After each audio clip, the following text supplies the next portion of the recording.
At Calgary Wild FC, we honor and acknowledge that this land belongs to the Treaty 7 territory. Parallel paths, shared passion, and commitment to the game, the Stewart twins are shaping their dream lives both on and off the pitch.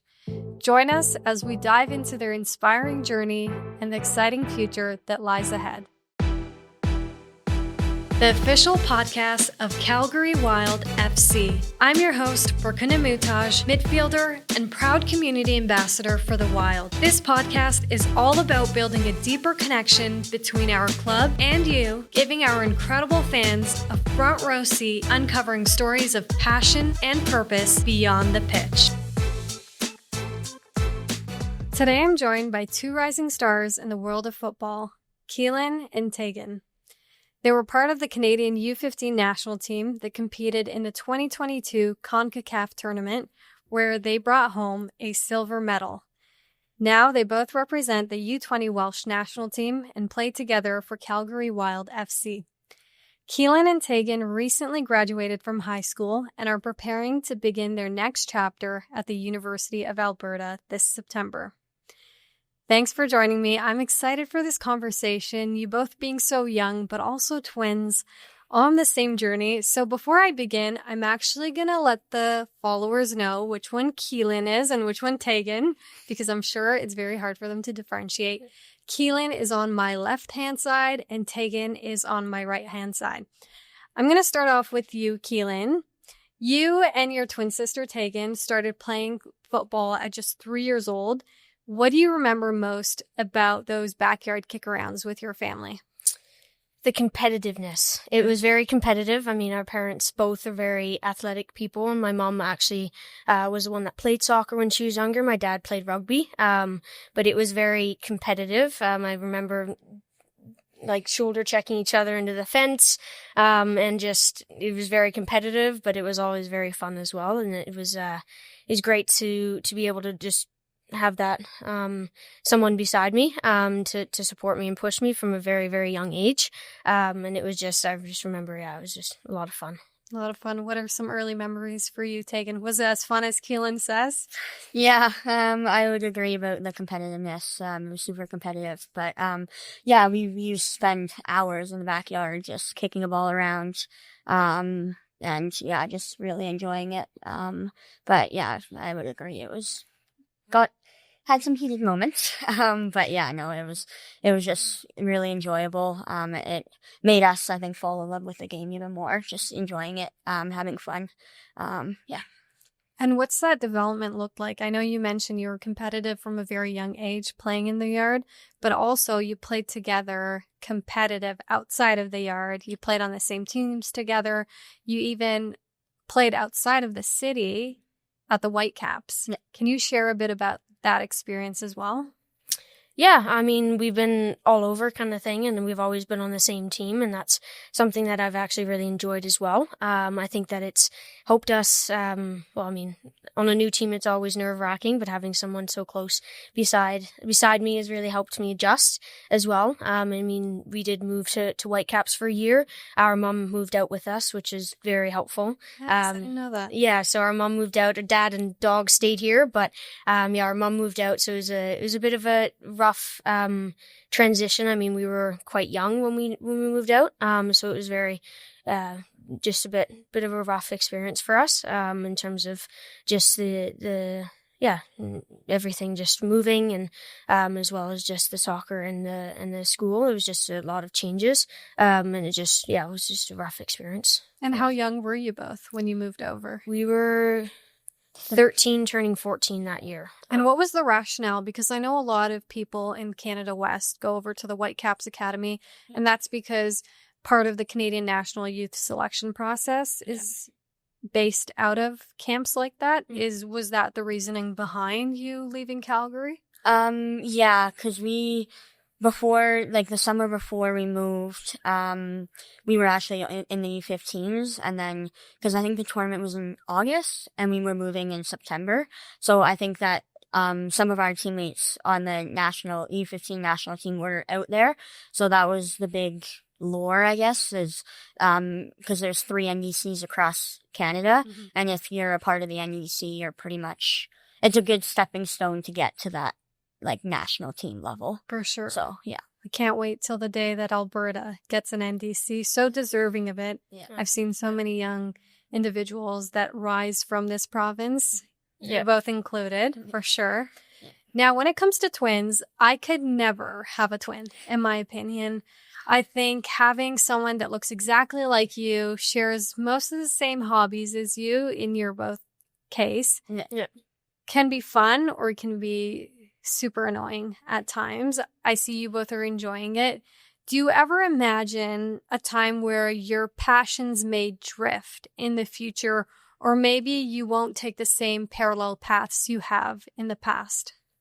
I think so. I think, we both want to become doctors and go into the medical route. But I think the difference is the different type of doctor. So I think, we're very similar. And a lot of our teammates have tried to differentiate us just a little bit. But it was, I think in terms of the career path, it's both medicine, but it might be different types of doctors. Yeah.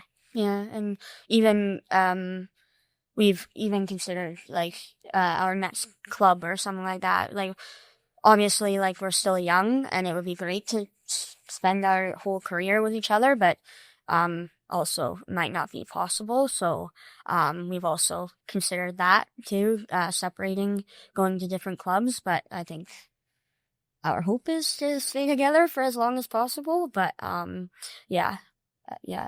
Why not? Why not play with your twin sister as long as possible? I have a lot of sisters. I love them all. I have a ton of siblings. We're a very close-knit family as well. Very competitive, push each other and support each other. I would love to play with any one of them and be teammates with them. I don't know how it would look like if I had a twin, though, I'll be honest. But it's so funny because when I talk about parallel pathways and drifting, the farther your idea of drifting away is a different type of doctor, different position on the pitch, but it's still the same area of expertise, which just shows how connected you both truly are. I want to learn a bit about your experience growing up playing football in this city, because I know you traveled to Barcelona and had some unique opportunities there as well. And it wasn't with a girls team. It was playing with boys at a very tender age of about 10 years old, if I'm not mistaken. Yeah. Can you share how you got that opportunity and what led you down there?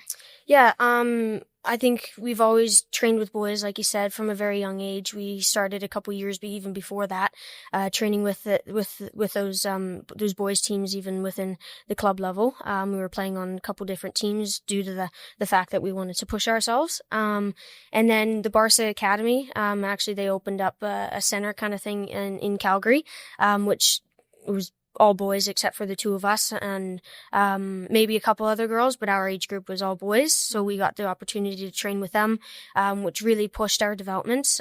Boys are a lot more like they're faster and they're stronger, and it just helped us develop. And the experience there was it was amazing. And I mean, with Barcelona, we were one of the only two girls in Canada to go over to that tournament, and it was just amazing to see all the different teams from all over the place. And it was just an amazing experience to be able to do that with the boys team. And it was very, we learnt a lot about the values and how we wanted to live our lives outside the field too, off the pitch. I mean, Barca values are something that we hold true to our heart even now. And it's just on and off the field, being a good person. And we just try and live that way as well. Mexican club, more than a club, and I definitely agree. Did you have the opportunity to tour around La Masia and experience what it is to live on campus as well? Yeah, we were actually fortunate before the tournament Keelan was talking about. We were fortunate to actually train with the academy there. I love that. I think about probably a year and a half before that we were actually fortunate to actually go over there. We were chosen from a summer camp from the Barca Academy from a summer camp. And they normally pick two players, to go over and train. The two best players from the camp go. And we were the first girls to get chosen. So yeah, and then we trained with them for, I think, about a week and a half. So yeah, we got to see the coaches. That actually really helped too, because we got to see the even players or boys our age, and the coaches, like how they coach the boys, and how the boys react to like feedback and everything like that. So it was just, yeah, really special. Yeah. Was it that experience that really opened your eyes to what the professional football environment looks like and influenced your desire, or maybe increased your desire to play professionally? Or was that dream of yours even before you had traveled over? So before we traveled over, I think we've always, from a very, very young age, since I think it was a couple years before that, I think that we said that we love this game and we want to make pro, and going over to Europe and training and playing and stuff.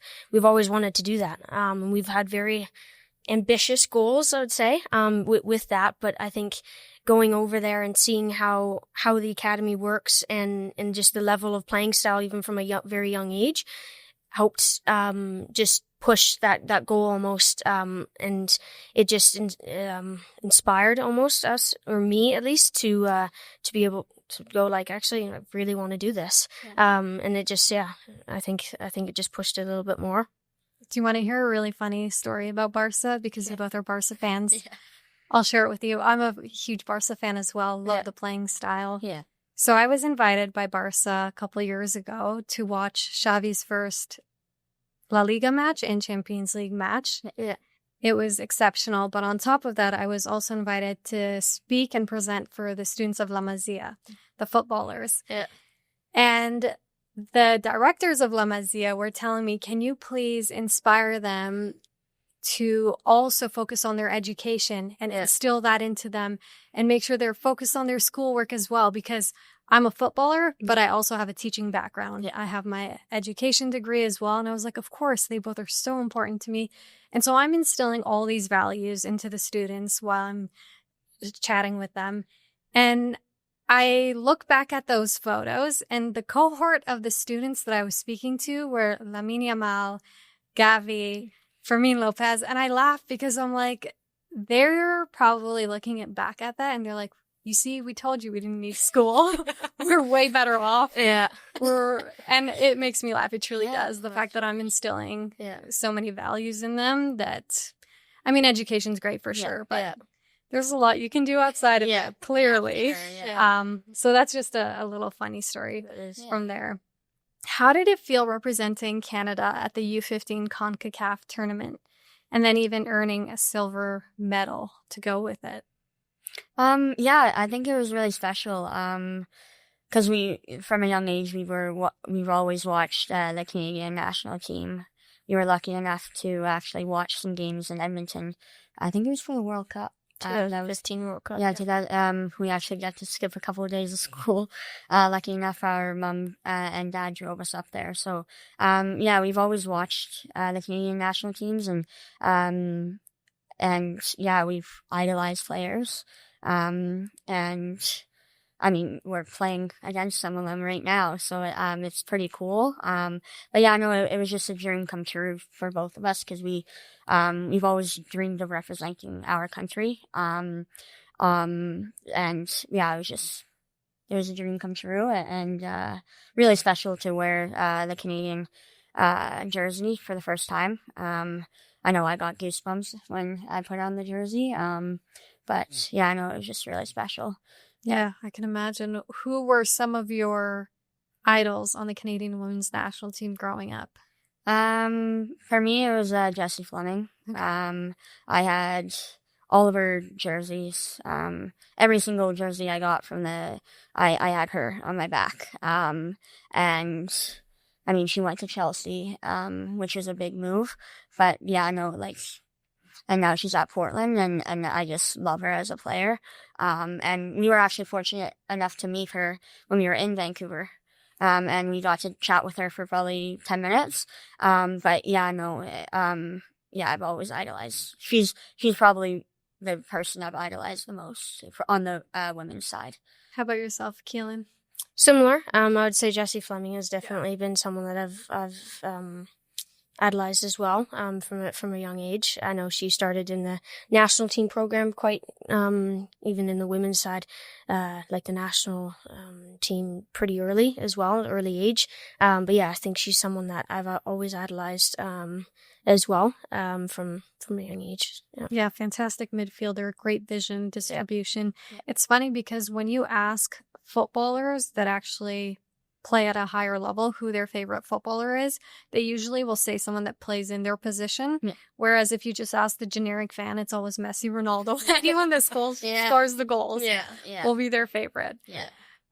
So thanks to your Welsh roots, you've actually moved on to play for the Welsh under-20 national team. What was that decision to switch from Canada to Wales?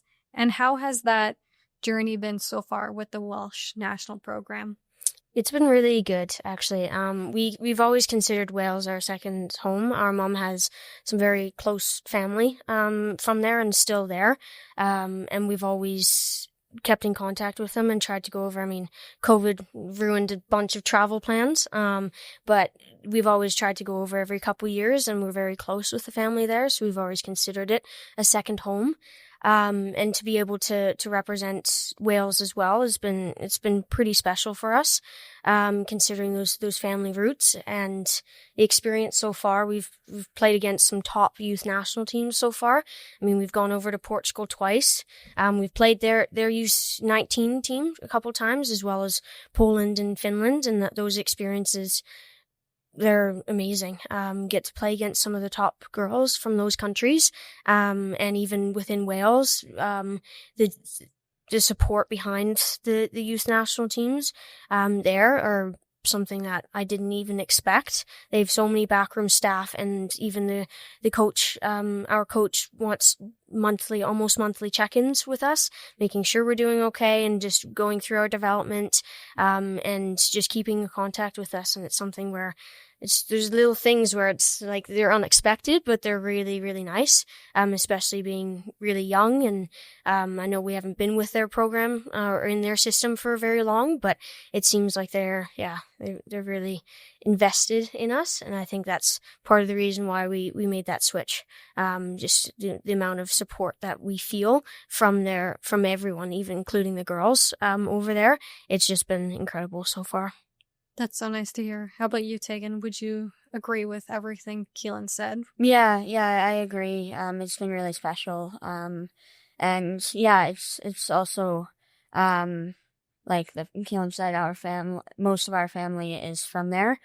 So it's also very special to, wear the jersey, because I know we showed, them some pictures and everything, and they actually, got tears in their eyes. And it's just really special to basically, I don't know, like kind of pay back. 'Cause like, I know, my parents have made a lot of sacrifices, but also my grandparents and everything like that have made sacrifices to help my parents become the people that they are, today. So it's just, really special, to play, and represent Wales on a national team level. And the European level, like you mentioned, a lot of big differences between national programs in North America versus Europe. I find that during my time in Europe, there was so many more opportunities for youth national players to go over to camps. They had a lot more tournaments, matches, and during each international window, there was always opportunities for every youth team, U15, 17, 19s, up to 2023 to be able to compete. Whereas unfortunately in Canada, for instance, we don't have a U23 program. Yeah. And so it's almost you go from a youth program and hopefully you can go and make it to the senior program right away. Yeah. If you don't, there's quite a bit of a gap that does exist. And that's many years of development that us Canadians would potentially miss out on compared to the rest of the world. Okay, so I've always thought it's so cool for you both to be professional footballers in high school. Yeah. You must be the coolest kids in town.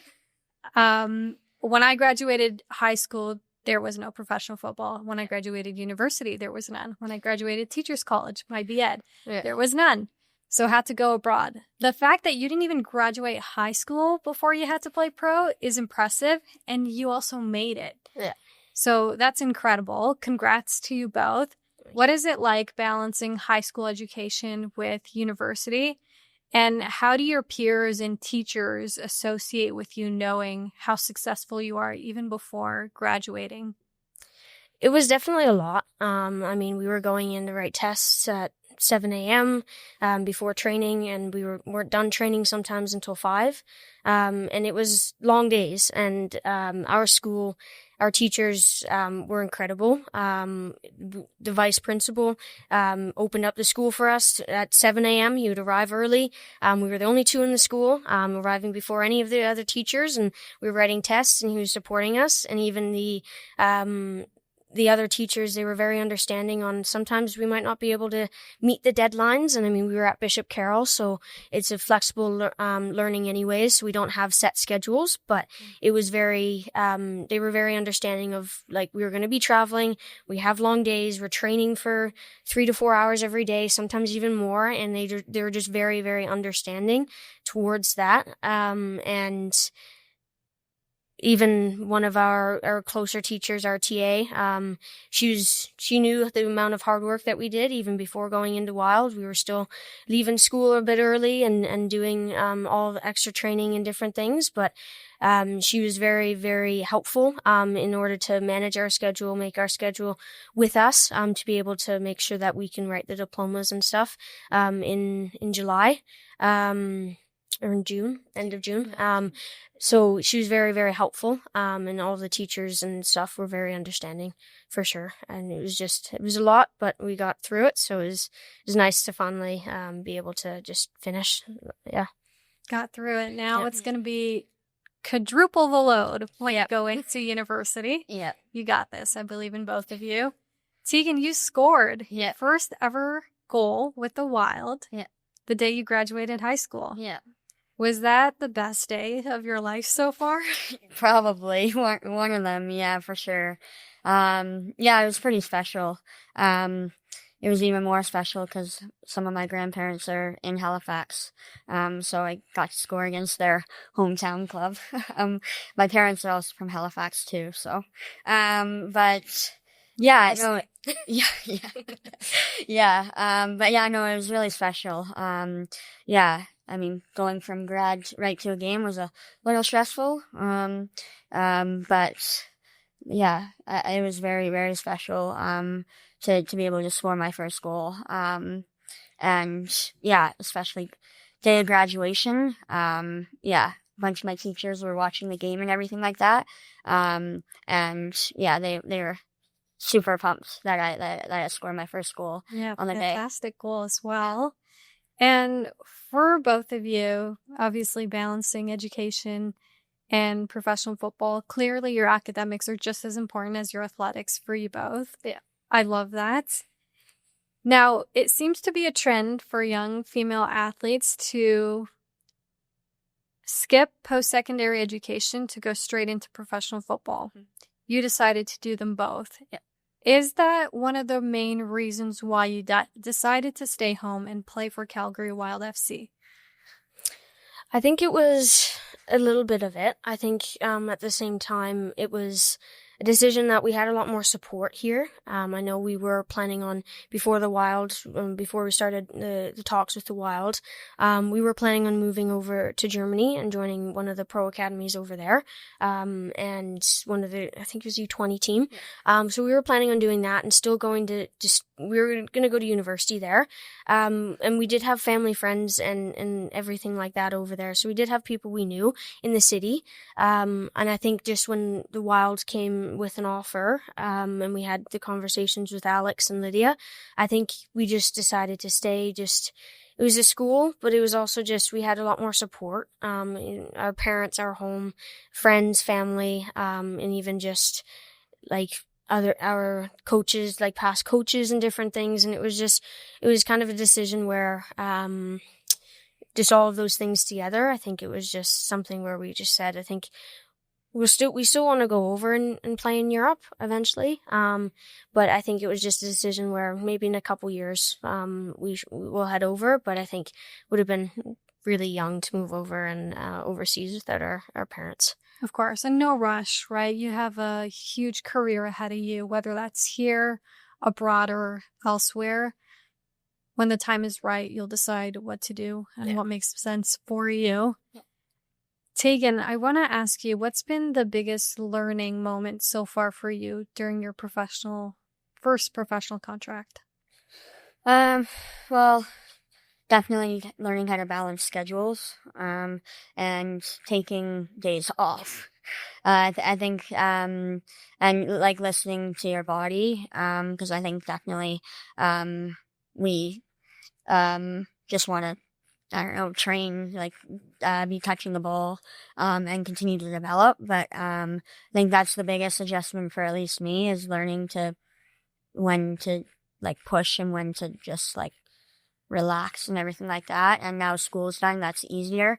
'Cause when we were in high school, it was kind of like no rest. 'Cause like when others had days off and we're just relaxing, we had to go into school from 7 to 3 at some days. So yeah, definitely learning, how to balance, but also when to take time just to turn off and switch off from soccer. Exactly. Maybe you can share some pieces of advice with me as well on that. Something I certainly need to learn. What passions do you have outside of football? Because I feel like, similar to me, correct me if I'm wrong, you're playing football, you love football, you watch football, you're learning about it, and that is your hobby. Yeah. I go home and I'll watch football games. And I don't watch Netflix. I don't watch anything like that. It's just somehow, even on an off day or when the season's over, off season, I'm like, I need to zone out a bit and disconnect from football. Yeah. Next thing I know, somehow I'm doing something football related. Yeah. Do you have any passions outside of football that you like to spend your time with? Oof. Yeah, like, I mean, we always love, and I mean, it's very nice that Calgary's so close to the mountains. We love hiking, and our dad, we try and go out hiking with our dad, and it's just something that we really enjoy doing with him. And I just love being outdoor. And I think even just going for long walks with my dog around the neighborhood, and just getting outside. I mean, technically aren't hobbies, but we're very soccer oriented. We love the game, and I mean, a hobby of ours is we like collecting soccer cards with our dad. Nice. Yeah, so we started that in COVID, so I mean, it's not really outside of soccer, but that's something that we really enjoy doing as well. It's something that we started in COVID and just continued to do it to this day, and it's just something that I really enjoy. But yeah, I would say hiking probably be my hobby outside so still active. Yeah. Actively involved. Yeah. How about you, Tegan? We also like to bake, on the weekends. Yeah, I think baking, we had some, I guess one of our family friends in Germany, she's a fantastic baker. So whenever we went over there, we would spend hours at her place learning how to bake cookies, bread, like all that type of stuff. So, I think definitely baking, but whenever we're baking, we always turn on soccer highlights. So. Yeah, that's so funny. When the stuff is in the oven, we always just watch soccer highlights or soccer. We have a soccer game in the background. So it's a hobby, but we also involve soccer in it somehow. When's your birthday? October 10th. Okay. Bake a cake for the team. Yeah. I'd love to taste. Yeah. And test out your baking skills. Yeah. Are there any social causes that you support outside of the game? No, not currently right now, no. Yeah. Do you feel like because you both started as professional athletes young, and this isn't normal for Canadians, as we all know, that you can be a positive role model and mentor for others that are going through or have the same passions and want to achieve the same goals that you have? I think so. I think we've already kind of done a bit of stuff with Foothills. We've gone into a couple summer camps and talked with some of the younger girls. And that's something that I enjoy doing as well. I think a lot of them have good questions. Some of them are a bit, they're a bit funny. But yeah, I do think that, I do like being a role model, and I know that we're younger and not a lot of people know our name yet. But I think that it's something where I just enjoy chatting with the girls, and just having them just ask questions, whether it's related to soccer or if it's just outside of soccer, what we're like as people in our day-to-day life. But I do enjoy doing that stuff with younger, even if it's not girls, just younger athletes, or even just younger kids as well. Yeah, For sure. Tegan, are you supporting her on that, or? Yeah, I think it's really cool because we have a family friend who's a teacher, and we went into 2 classes one day, yeah, like even boys were asking, and it's just really cool to see, like, I don't know, boys, girls, having female role models, because like when we were younger, the only women's soccer that we could watch was the national team. Yeah. Right? And then for club, obviously, like, we watched Barcelona and everything like that. But it's just really cool now that young girls can now, like, go see their role model on the weekends and live in person. And yeah, I think it's just really cool. And yeah, to inspire the next generation. Exactly, which you already are doing. Congrats on all of that. I want to end off with some fun. So we're going to do some rapid fire, but it's more going to be like who is more likely to. Sure. So I'm going to ask a question and you're going to answer by pointing or saying who you think is more likely. Okay. Who is more likely to make the other one late? Oh. Who's telling the truth? Actually, no, me. It's No, me. Yeah, I'm always one of the last ones out the door. Yeah, I'd say, yeah, 100%. Yeah. Okay. Who is more likely to steal the other one's clothes? Tegan. Yeah, probably. Yeah. Oh, I'm actually wearing her Yeah. shorts. Came under store shorts, but yeah. Well, Yeah. twins, you're the same size. Yeah. Yeah. Why don't you just have one shared closet? Or is that a no-no? Well, we've started to do it kind of thing, like where we've done, like, if we're getting, I don't know, hoodies and stuff, we do get 2 different colors. Yeah. And then that way, like, we can just change colors, and that way we have, like, 2 of everything. So it's nice. Okay, that's amazing. Yeah. So next time I see you, be swapped out. Yeah, swap. Yeah, that's why I was swap. Yeah. Who is more competitive? Yeah, I'd say. Tegan? Yeah. Tegan's a little spicy, eh? Yeah, I think so. She's a bit more of the, just spicy and the edgy type. Yeah. I'd say. Yeah. It's pretty accurate. Yeah. Who is more likely to forget their cleats before a game? I'm looking at you, Keelan. I know. And you know why. Yeah. You know why.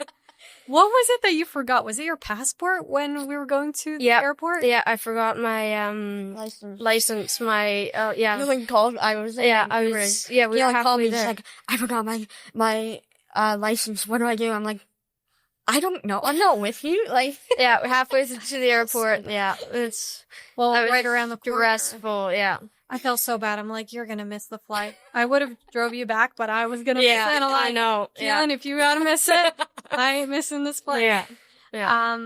But I'm glad you made it. Yeah. Everything worked out. Thank God. Yeah. Because you would have missed the first inaugural match in Vancouver. Okay. Who is more likely to get a red card? 100% Tegan. I agree. Yeah. Her spicy side can come out.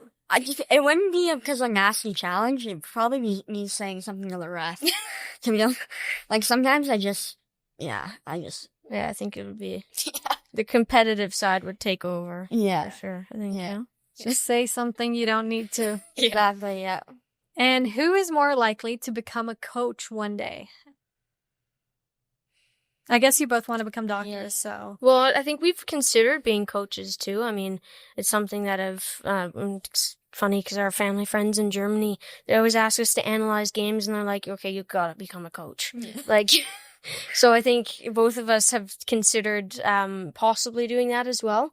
When we retire, I mean, a bunch of former players do it, and I think that might be something that we would consider as well. But we'll have to see in the future. Head coach and assistant coach together. There we go. I love that.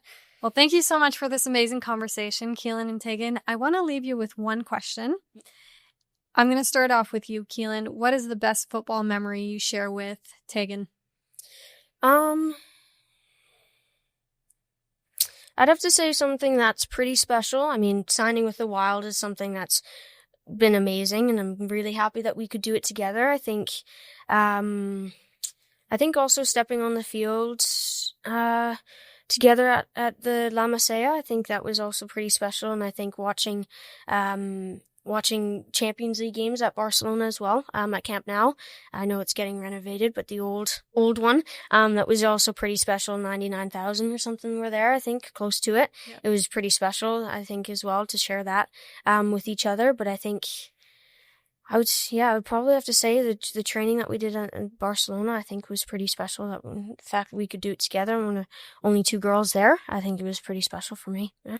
Awesome. And how about you, Tegan? What's your favorite football memory with your sister?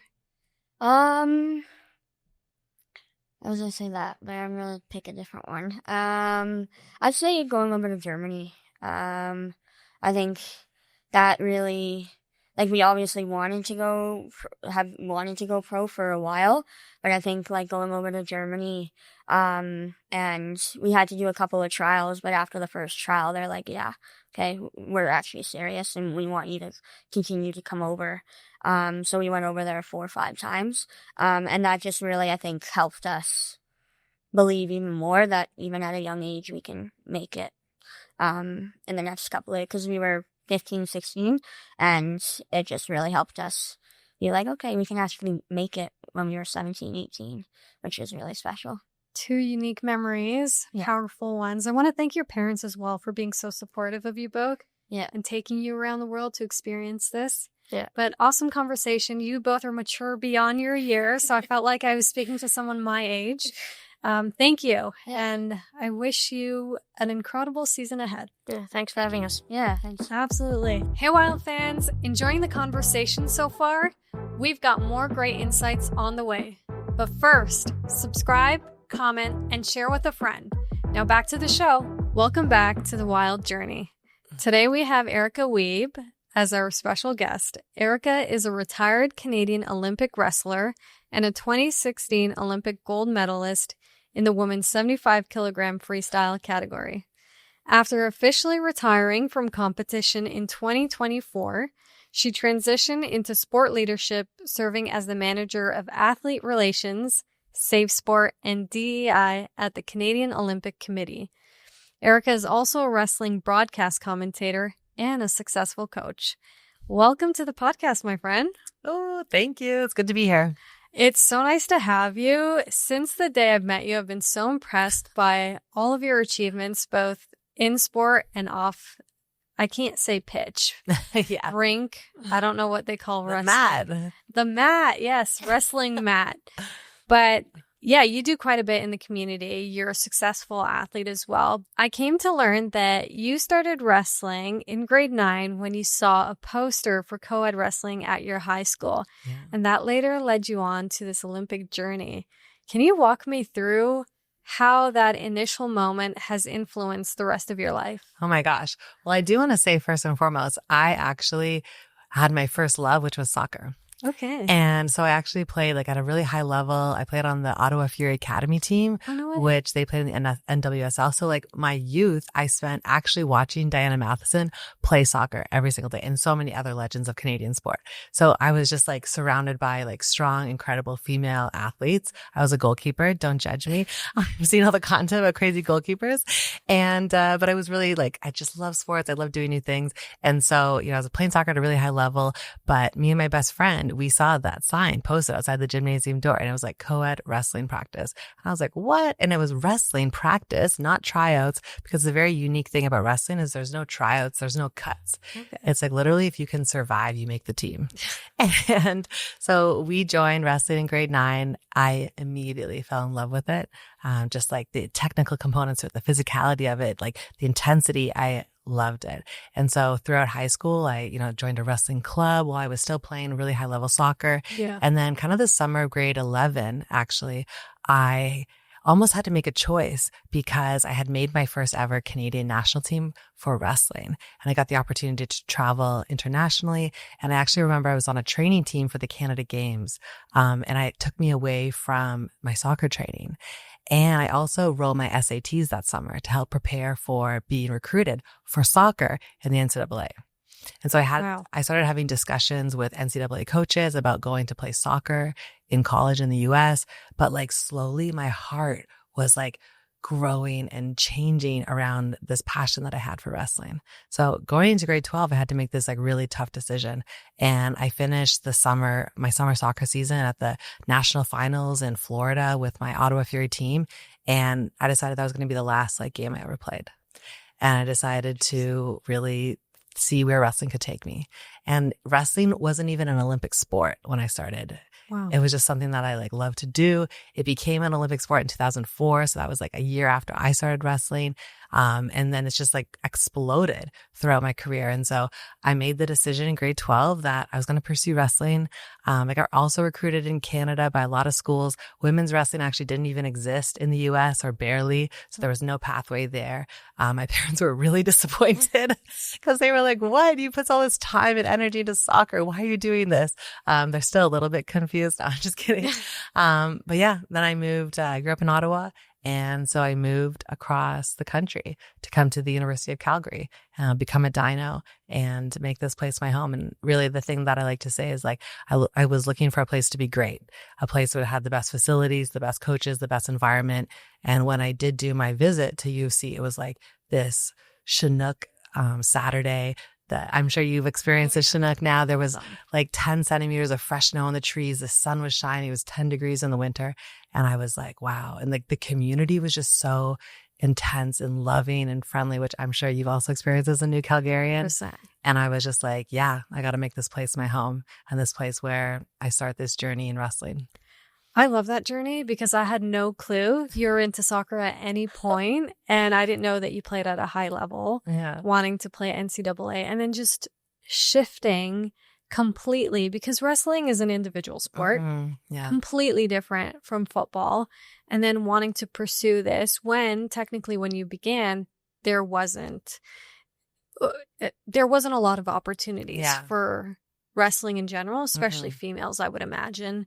Now, despite that, and that pivot is probably maybe something you're most proud of because you went on to win a gold medal as well. And you are one of the most successful Canadian athletes by far with that achievement. I'm interested to know that what's a lesson or realization you've come across from your experience being an Olympian and also winning a gold medal? Ooh, oh my gosh, so many. I think I kind of have two. So one is that, like you always have to bet on yourself. Like you're never going to be ready. Maybe you're never going to be enough. I think we all face this self-doubt. And so you really have to kind of cultivate this sense of belief to bet on yourself. And that kind of goes with the second point, which is, something, people ask like, what would you tell your younger self? What would you tell younger girls? And I'm like, man, if I could go back in time and tell myself something, it's like, Erica, you're not as good as you think you are. You're so much better. And I did really like struggle with like self-doubt, fear, like this fear that I could never realize my potential. Like everyone always sees like this journey, like she's an Olympic champion, but it's like, I actually didn't make the varsity team at the University of Calgary when I first came to UC. Interesting. Like that first year, I came here to have good training partners, and it would be similar to like not making the starting lineup in soccer. And that was exactly the environment that I wanted to be in. So there was like a lot of challenge, and, I made my first world team. I went to World Championships at age 20, didn't win my first match, and I was out. And so just like having to every single defeat, every single challenge, finding a way to cultivate a sense of belief that you can move forward is something that is just underscored my entire career. Yeah, no, for sure. And it's really challenging with wrestling because, like you mentioned, the preliminary round, it's you have to win to move forward. Unlike in a team sport where preliminary rounds are the qualifications, it's you're in a group stage, you have 3 opportunities to do very well. And hopefully, if you win those games, you can move on. If you lose some, you can technically still move on. Yeah. But wrestling, the omen is completely on you.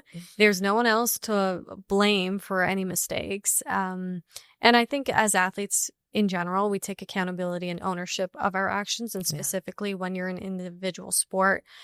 How difficult was it to realize that you went to UFC for a dream to be a varsity athlete, but then that dream didn't really come to fruition in the first season? How difficult was that for you to accept? But then what did that year look like? Yeah. I mean, it was hard, obviously. I like to tell the story that I feel like I never scored a single point that first year in the room. And I was just got taken down again and again and again. And like you mentioned, I didn't make the varsity team. But there was an opportunity to go to the junior national championships. Okay. And I remember thinking I don't know if I should go, and my coaches were like, Erica, just we believe in you. Put yourself out there. You got this. And I knew 2 things to be true about myself. Nobody had gotten taken down as many times as I had that season in training, but also nobody had gotten up and kept going. That's true. And I think that in sport, in life, we play this infinite game where actually, okay, sure, there's 90 minutes on the field to play, or there's a 6-minute match or one-day tournament, but there is always going to be another chance. Right. And also, you are not only defined by the outcome of on the field of play. And so I felt like for me, I faced a lot of challenge that first year, but I was always able to reframe it to focus on, okay, what is my next goal? What is the bigger challenge here? Also, does this outcome define who I am? Mm-hmm. No. That's so interesting, just your mindset around things and how you perceive stuff, because that's the only way that we're going to grow as individuals, is to rewire the way we think of setbacks or challenges or failures. For me, I'm interested to know, you going into a gold medal match, you're guaranteed a medal, which is very nice to know, but also it can be really tricky going into a match like that because you almost feel content that you're there. Of course, that's a huge honor to be there, but you want that gold, not the silver. So how do you prepare for a match like that? Yeah, I mean, there's so many intricacies with this story and with that day. I guess to begin with, everyone asked me about what did it feel like to have the medal around your neck and to have the Canadian anthem being played. And to be honest, the best feeling that I had was the feeling that I had when I walked into the venue the morning of competition. Okay. It's a one-day competition. And I remember walking in and feeling 10 feet tall, absolutely electric. And no wrestling had happened. Nothing was guaranteed. But I already felt like a champion in that moment because of who I had become through the process. And I knew that regardless of the outcome of that day, I became this person through that journey that I was proud of regardless. And so obviously, in some ways, the outcome was already written. Okay. And so throughout the competition, I wrestled Germany, then I wrestled China, then I wrestled Belarus, some of the toughest women in the competition. And then I had Kazakhstan in the final. And this woman that I was wrestling, she is an absolute legend in the sport. She had already had 3 Olympic medals. So she had 2 bronzes and a silver. Wow. And she was an absolute legend. And I had so much respect for her. I'd also had a very good track record against her, but she was a gamer.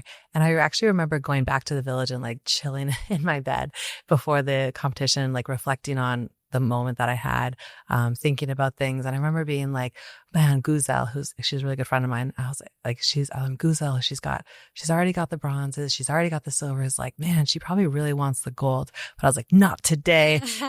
I love that. But all I could focus on was what I could control. And so again, I remember we get back to the venue, I do a re-warm up, I walk out onto the mat, and I don't really remember anything. Like, I don't know, I hear any sounds. All I can just feel is like this electricity that was like running through my body. And I remember like the saltiness on my lips. And it was just, I knew I had a technical game plan that I wanted to execute. And me and my coach, like, again, we had talked so much about the way that I wanted to wrestle that day and never about the outcome. Okay. We never put a goal of like standing on top of the podium as the goal. Yeah. That year, it was like, how do I have a best performance when it matters most? And I knew that I had beat every single person in the world. I had never done it when it mattered most. I had never won a world championship. And so I had this fear about how do I cobble together a performance on the day. But I knew that all I had to do was focus on like every single second and being present in that moment. And so the lessons that I learned through that was like just focusing on what you can control in each moment, not 1 second before the mistake that you made or the position that you came out of, or 1 second in advance what might happen in the future. I was so present to the point where like I kind of knew the score of the match. I knew how much time was left, but the whistle blew at the end of the match. And I just remember like looking down and checking the color that I was. In wrestling, you're either red or you're blue. And I had to like check the color that I was and look at the score to just confirm like, had I won or not. And I was so present and focused that if you watch the match, there's like a moment where the match ends and I'm just like kind of frozen standing at the center. Like, and I almost have to like release myself from the intensity of focus to actually celebrate the outcome that I wanted, or the outcome that I guess I wanted. I wanted to win gold, but I also had to be very, very focused and disciplined about how I wanted to perform regardless of the outcome of the match. Right. And that's the important realization that when you focus on the process, the results show themselves. Yeah. Whereas when you focus on the result, then the process will never enable you to succeed. Yeah. Because you're not fully investing your time and energy and your skill set to that. How was your transition from stepping on the podium, being this elite athlete, to transitioning into more of a traditional role, working with the Canadian Olympic Committee, and now you're still with them and trying to shape, I guess, athlete relations, safe sport, and DEI to better the sport and the Olympic Committee? Yeah, I mean, the transition was very interesting. I was always really focused as well on who I was outside of the field of play. And so I always went to school. I always volunteered with not-for-profits like Kids Sport and Right to Play. And for me, it was always really important to have like an identity outside of sport. And so I actually had worked at a couple different organizations prior to joining the Canadian Olympic Committee. Like I worked right after 2016. I knew I was going to continue and train as an athlete. And I ended up working in a flexible work arrangement at Deloitte and doing consulting, which was like so random and fun. And then I worked at a local fintech startup here in Calgary right after the Tokyo Olympics. Okay. And then I really felt like, there is something missing. And giving back in sport, kind of leveraging the relationships that I have, the passion that I have, the knowledge that I had in the sports sector was something that I felt really impactful on. And if we go back in time, like in 2018, when conversations around safe sport were happening, I was a really outspoken advocate about it for a number of reasons. I was on a task force with the Coaches Association of Canada, developing that first Coach.ca safe sport module. Okay. So there was like lots of things that I did like in a volunteer capacity to help elevate the sports system already, that when a friend of mine actually sent me the job description for the role that I'm in now, I was like reading through it and I was like, oh my God, this is amazing. Right. And I've been afforded like a lot of privileges in my life in sport. Like I had incredible supportive parents. I'm like a white cisgender, like heteronormative woman. And I remember being at, just a side tangent, I remember being at the 2014 Olympic Games with my male partner, supporting him in his athlete career. And I remember at the time, I had a number of friends that were competing that were in non-heterosexual relationships. And it was in Russia and they weren't able to come together. They weren't able to express their love for each other. Meanwhile, I'm like hugging him out in public, like we're kissing. And I just remember recognizing like my privilege in that moment of here are other Olympians that because of their sexual identity, like aren't able to fully express themselves. And for me, that was just like this lightning rod moment, like in 2014, where I was like, sometimes it's just not fair. And so that for me also was such a strong mechanism of like, what can I do as an ally, as someone with a lot of power now, as, having a platform to help to like expand and create this safe, welcoming, inclusive space in sport. And so that's just been for me like this driving force behind everything that I've done after taking people down for a living. Literally. And what culture shifts have you witnessed in the last few years? And I'm more so comparing to 2018 because that's, like you mentioned, when the DEI movement started to take a lot of momentum versus now 2025, 7 years later. What shifts do you see in safe sport, in DEI, and making this sport more inclusive? Or do you think there is room for a lot more that we can do as athletes and advocates? Oh my gosh. There's always so much more we can do. Let's I guess level set on that one. I think we know that women's sport is undervalued, underrepresented, undercovered by the media, under all these different things. It's amazing to see last year with like the NSL, with the WNBA coming, the PWHL. Like, I think not only that, but we're seeing the commercialization of women's sport grow, like incredible sponsors that have come on board to support, and the incredible movement of like fans behind all these different things. So that has been amazing. I think, the history of women's sport is like a history lesson in resiliency. Of course. I think that we have seen shifts. I think if I can get into a little bit of technical pieces where now we have an independent third-party mechanism for reporting abuse in sport at the Canadian national sport level.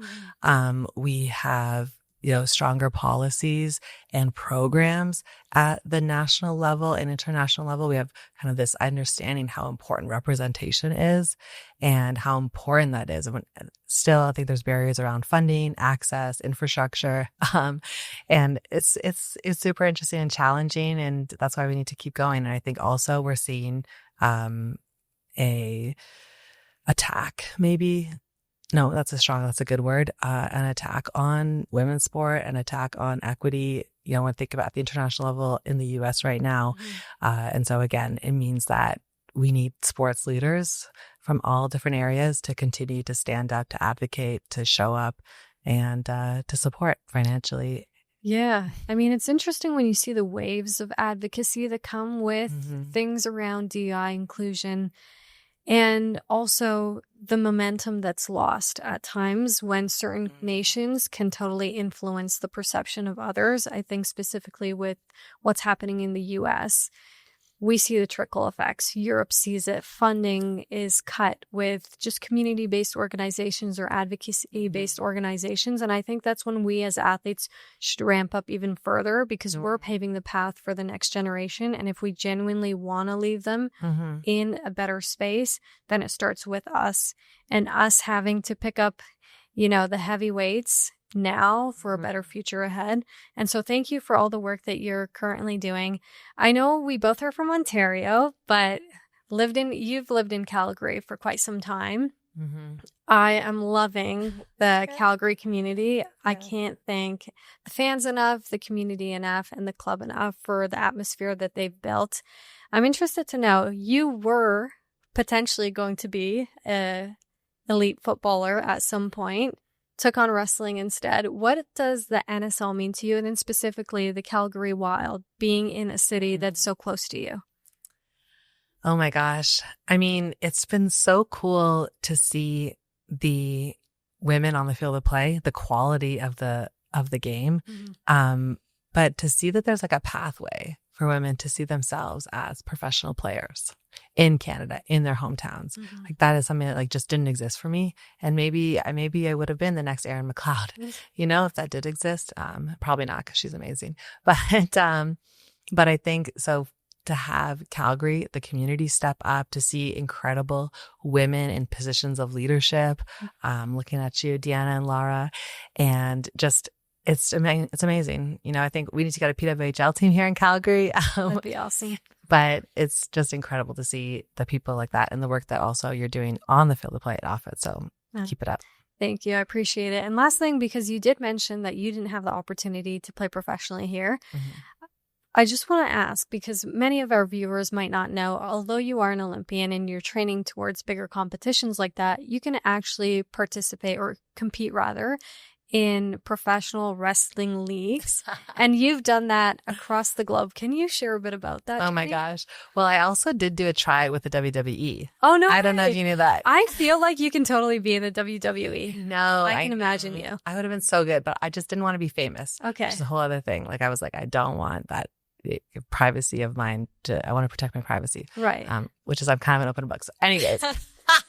But yeah, so I had the opportunity in January 2016 to wrestle in the Indian Pro League.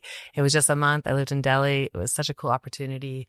And it's cool to see more expanding opportunities in the sport of wrestling as well for men and women at the professional level. Yeah, exactly. And off the pitch as well, you mentioned you're very invested in supporting and empowering women and girls. Mm-hmm. What are some organizations that you're currently either working with, volunteering with to amplify your voice and what you stand for? That's so cool. Yeah. So I'm an ambassador of Kids Sport Calgary, and they actually have, individuals can apply for grant, or kind of youth can apply for grants to help support their sport registration fees, but but obviously there's a disproportionate amount of boys that apply. So I have done some programs with them. They do incredible work, try to invest and inspire more girls to also apply for registration fees to be covered. So that's one amazing organization that's doing incredible work.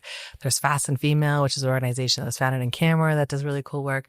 Right to Play Canada is an organization that does work in Indigenous communities all across Canada. There's actually a local Calgary event called the Empower Her Summit, which happens every year in January, which I've always traditionally been a part of. So keep your eyes out for that. Look that up on social media.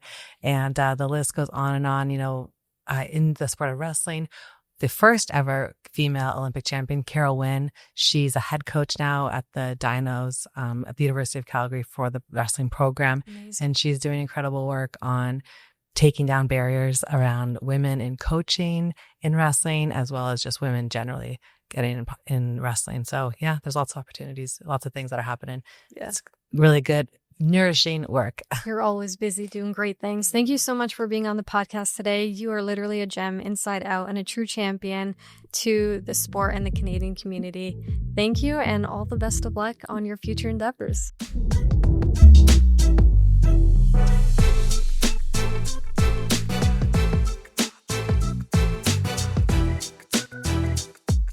Hey, it's Farah here.